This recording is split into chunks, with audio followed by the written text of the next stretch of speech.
Manchis. So we're here on my vlog number 4. So from vlog number 3, I already told you that I started working again. So I was hired as a country manager for an American firm, and this time my work also entails a lot of trouble because it's also entails regional responsibility. So I have to go to Thailand, Malaysia from time to time. So like I will be 1 week in Thailand, I will be 1 week in the Philippines. And this time, the responsibility is greater because I'm starting the business in the Philippines. And at the same time, I do some regional responsibility. So I work in the morning, and then in the evening, the boss in the US or in Germany will be calling me for a teleconference. So it's like I don't have time to sleep, and I have no more time for my kid. So whenever I will arrive, by around 7, 8, or 9 in the evening, if my son is not sleeping already, whenever he sees me, he will start crying. I can't understand. Sometimes I'm so tired. You know what I do is I spank him, or sometimes I put him out of the room because I'm still working even in the evening because I have a teleconference with the boss.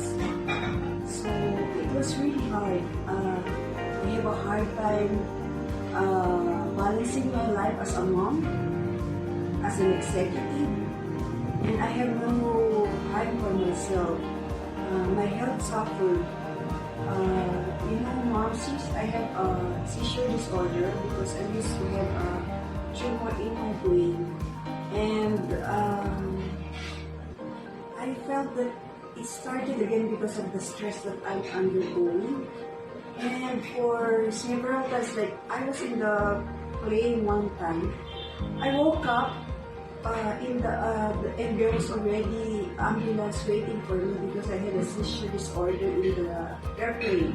And the captain was telling me, "We're so lucky we have that doctor in the plane. Otherwise, we will be coming back to Manila because of you."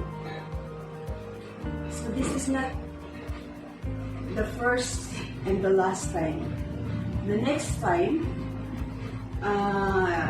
going back from Thailand to Manila, I had a seizure again, but this time, when I woke up, my hand was really like this because the stewardess injected me with, I think, morphine, and my arms got so big. So when I went down to the plane, I was in stretcher, and my son and my driver who was fetching me then was really horrified because they announced in the airport that we are looking for the companion of Teresita Sanchez. Please, this is emergency, something like that. So they were so horrified when they found about my arm. So that's the second time.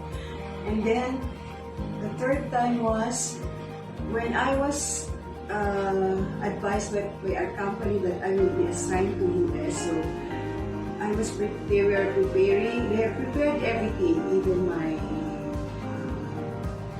all the documents had been processed, and I was supposed to report in our regional office. I think it was in Singapore, and go to Singapore, I had a seizure disorder again. So my parents told me that I should stop this plan of going abroad because probably God doesn't want me to do that. So I think about it, and I asked God, what do you want from me? What do you want me to do?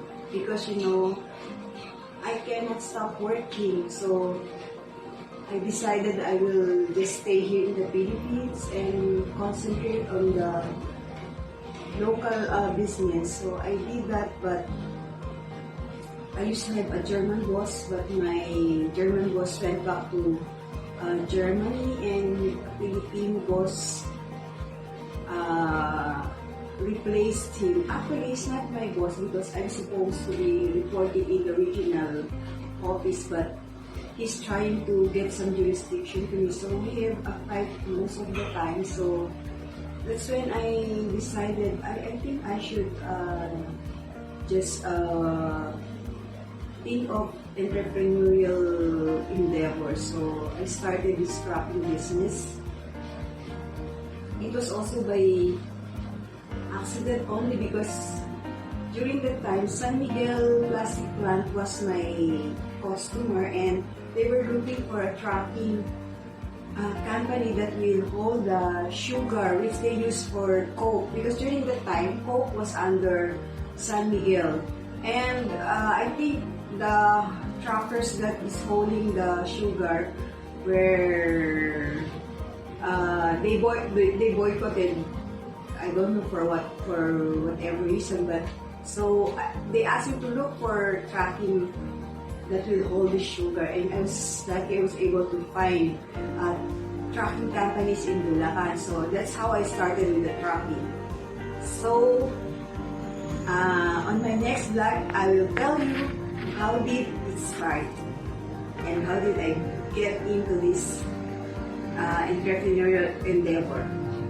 So look and wait for that vlog.